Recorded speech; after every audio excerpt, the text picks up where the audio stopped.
উনি বলেননি কি বলেন?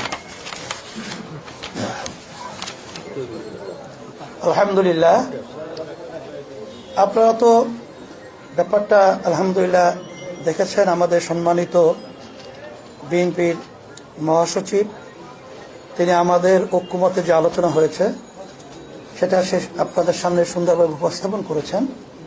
আমরা আলোচনা আনতে এই বিষয়গুলো নিয়েই আমরা ঐক্যমতে পৌঁছেছি এবং আপনাদের সহযোগিতা আমরা কামনা করছি। আমরা যেন সুন্দর একটা দেশ সামনে ভবিষ্যতে একাকার হয়ে আমরা গঠন করতে পারি, সেভাবে আপনাদের সহযোগিতা, আন্তরিকতা এটা আমরা চাচ্ছি।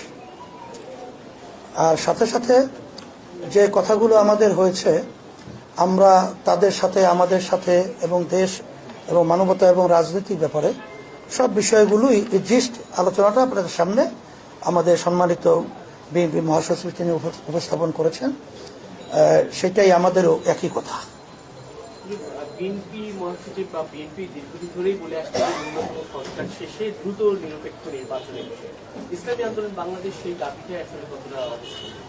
এটা আমরা আগে থেকেই বলেছি যে দ্রুত সময়, আমরা সেখানে শব্দটা ব্যবহার করেছি, খুব বেশি সময়টা না নিয়ে যৌক্তিক, সেই যৌক্তিক সময়টা আমরা বলেছি 1 থেকে 1.5 বছরের মধ্যে, এরকম একটা কথা আমরা বলেছি।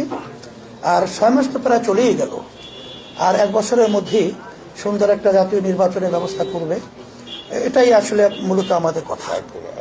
Thank you. আপনাদের ইলেকশন নিয়ে কোনো কথা হয়েছে কিনা?